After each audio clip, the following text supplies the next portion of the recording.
Welcome to another interesting tutorial, dear creatives. In today's tutorial, we'll be learning how to make a bridal hand fan. As you can see here, I have my items on ground. So these are the things that you'll be needing for the project. Let's start from here. You need your feathers. There are different types of feathers, but these are the ones that the clients requested I get. So I got 2 yards of this, and then you need your glue gun and your candle wax. Okay, so you'll be using this as your gum during the project. After that, you'll be needing the alphabets that you'll be using to write the name on the hand fan. Okay, note that it is not compulsory if your client doesn't want the names written. And then you need a trimming like this. Okay, this will be used to do the finishing, and you need a fabric.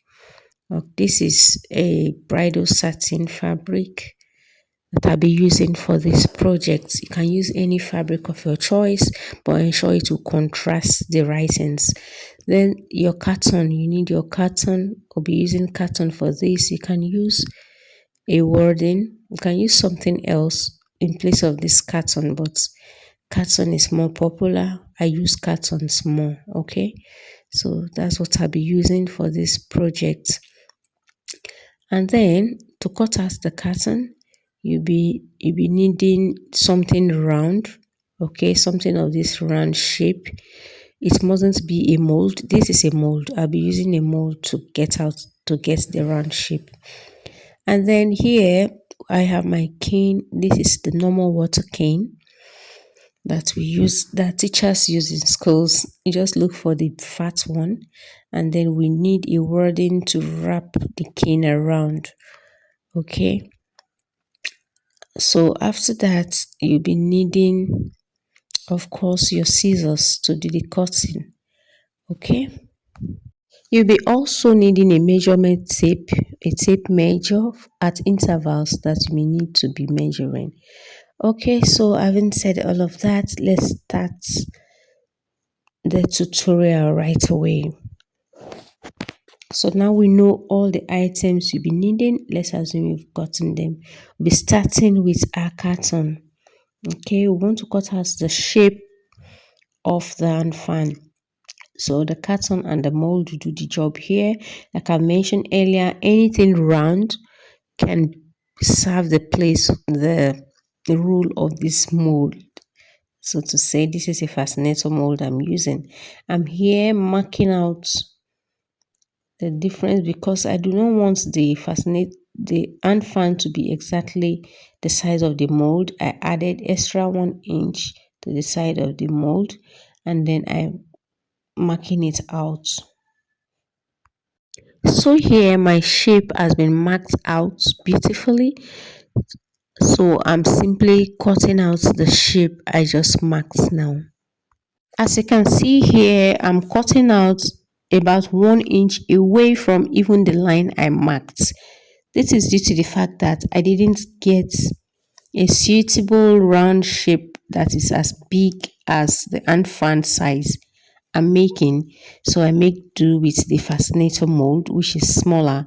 So I added extra 2 inches to the shape. So here we have cut out 2 of it. The next thing we want to do is to cut out our handle. For the handle, I'm using the cane. Okay, so I'm measuring out the width, the length I'll be needing.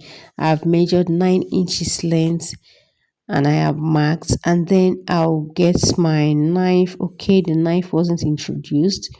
The 9, after the 9 inches, I'm adding 2 more inches which will go inside, so it's about 11 inches that I'm cutting out now. Okay, so I've marked that, and I'll get my knife, okay, the normal kitchen knife, to aid me in cutting out this. So you can even use scissors, but my scissors isn't strong enough, so I try to place the the mark where I'll be cutting out with my knife. I have placed the mark.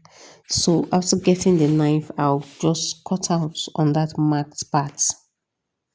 So here I'm here with the knife. So I'm here cutting out, following the marked parts.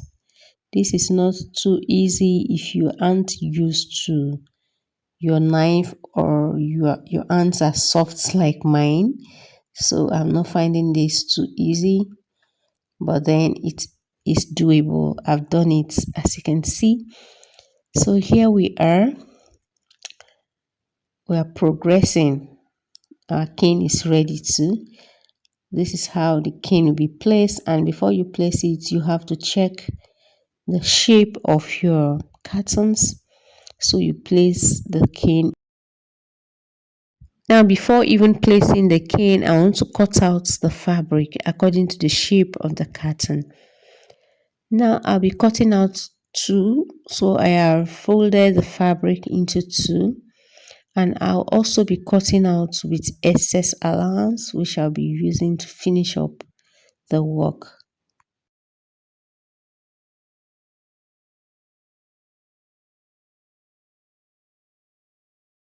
And here I'm simply done cutting out. I've separated the fabrics. As you can see, each carton now has its fabric and there is excess allowance.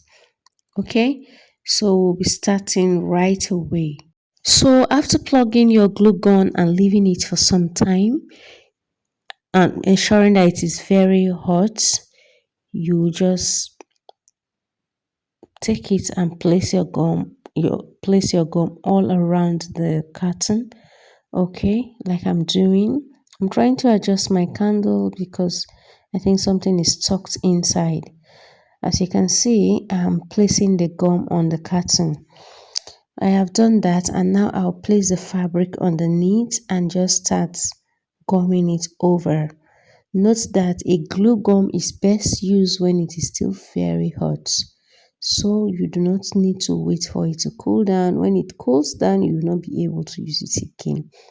So as soon as you place your glue gun on the carton, just try as much as possible to be very fast in arranging your fabric all around it like I'm doing. Okay, so I place excess gum on this carton, not knowing the exact allowance that I had on the fabric. However, everything will still be covered up, so there is no cause for alarm. Okay, so you have to be very careful so you do not stain your hands with the gum. If you do that, your work will be tacky. So here we are done. We are simply done with both cartons. Okay. So what we need to do now is just to clean it up, clean off any excess gum, make it as smooth and neat as we can.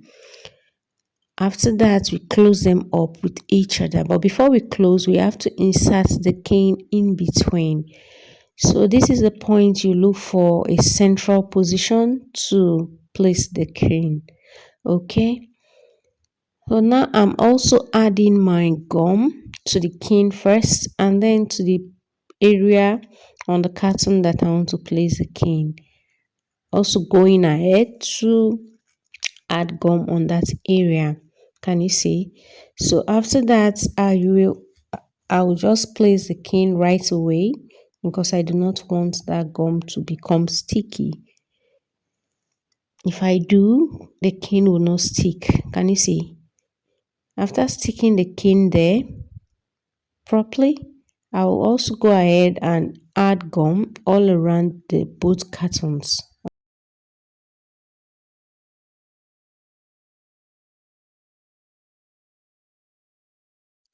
So after doing that, I'll close them together immediately. Okay, here I am adding gum once again to the cane on the carton. Okay, so after doing that, look at me, I'm closing them together. Okay, can you see? After closing them, I need to use my hand and hold them in place. Okay, so the gum sticks together nicely. So I place my hands there and press it down.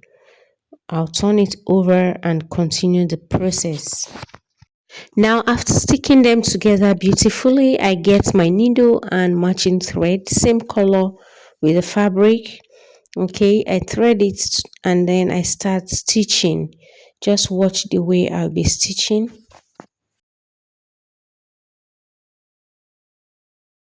Now I'll follow this process and take it all around the circle.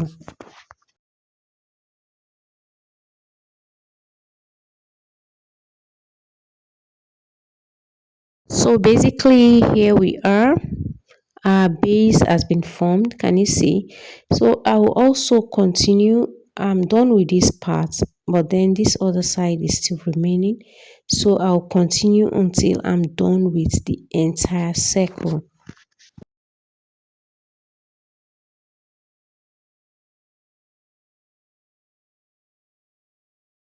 Now I'm simply done, and this is our beautiful base. It's now time for us to cover up the handle.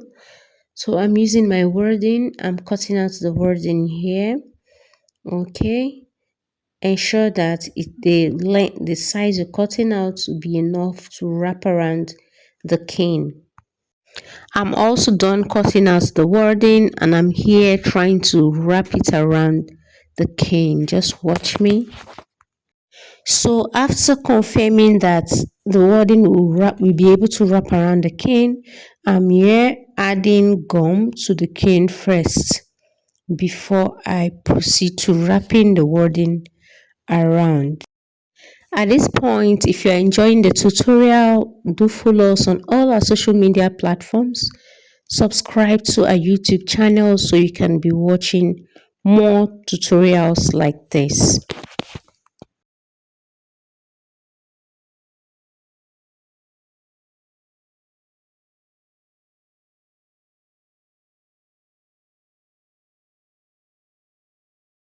So after gumming it all around, I'll stitch it the way I stitched the circle. Okay, so I'll bring my matching thread and my needle and then proceed to stitch.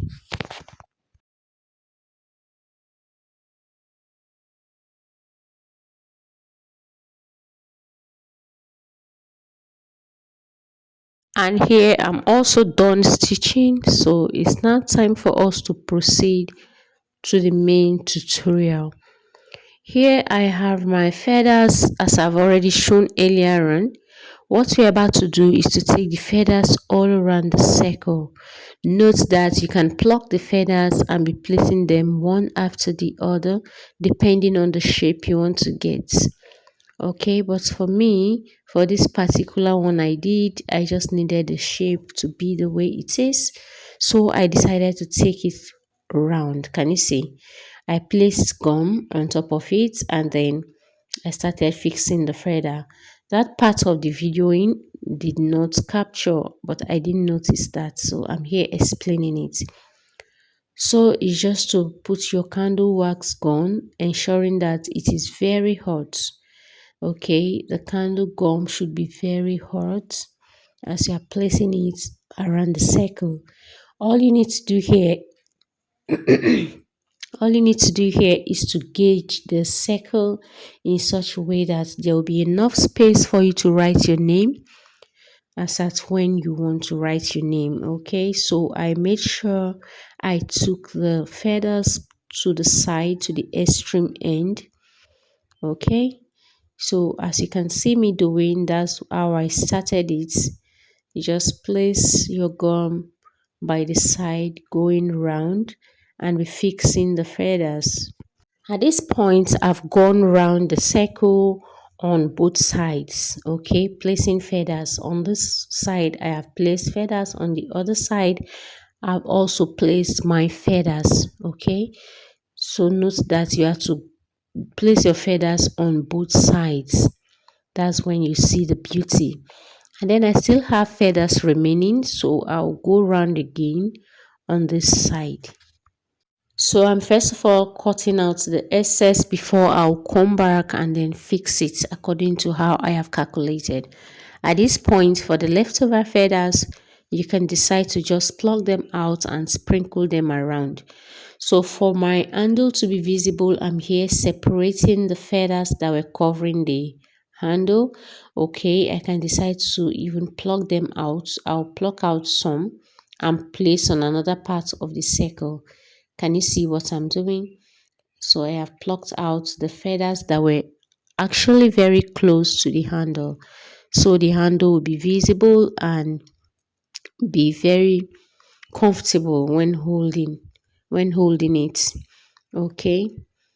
So just watch me. I have plucked out enough feathers and I'm taking them back to our circle. Okay, so I'm just arranging them according to how I want to see them appear on the hand fan. And as you can see here, I am arranging them using my glue gun. Okay, so I'm placing the candle wax there and then just sticking the plucked out feathers to stay in place. Now here we are simply done with the process, and here is our hand fan. For now, remember we still have some excess feathers here which I'll be adding also to the hand fan. So after ascertaining the parts that I want to place these excess feathers, I'm going ahead to simply place my gum there. Can you see? So I'm adding gum there. After which I'll go over and fix my feathers there.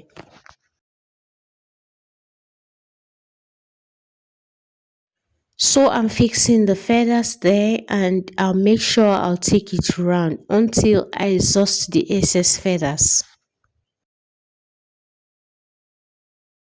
And here I'm at the end. As you can see, I still have some excess feathers here.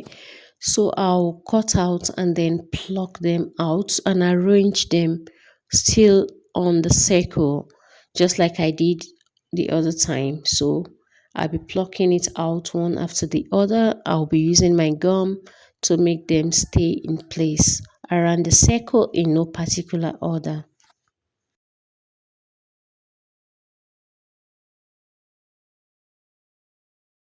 So here we are.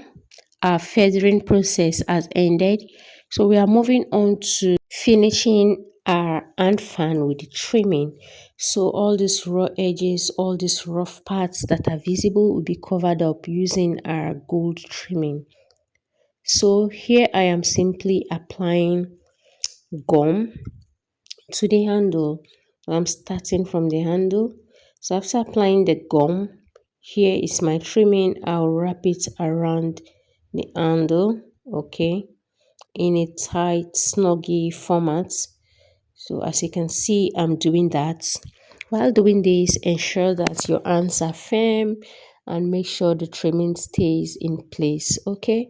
And also still adding more gum because like I've mentioned before, the candle gum doesn't stick and stay for a long time. So you need to keep adding and be as fast as possible.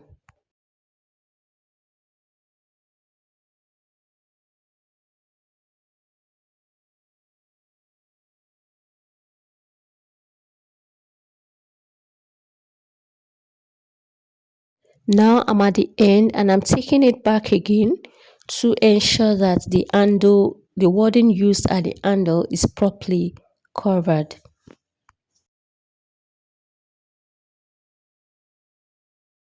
So this is where we are now. We'll be taking we'll be continuing with the trimming, taking it around the circle. However, when we are done, we'll come back and stitch the edge of our handle, okay, to allow the trimming stay in place. Now I'll go ahead and add my gum to take the trimming all around the circle. So here we are, we have gone around the circle as you can see. twice on each side. Here I use silver and gold, and here I use gold all through. So I'll be placing my alphabets at the middle. I'll arrange them accordingly. On another tutorial, I'll be showing you exactly how to arrange your alphabets to write your names beautifully. Here is our Handfan.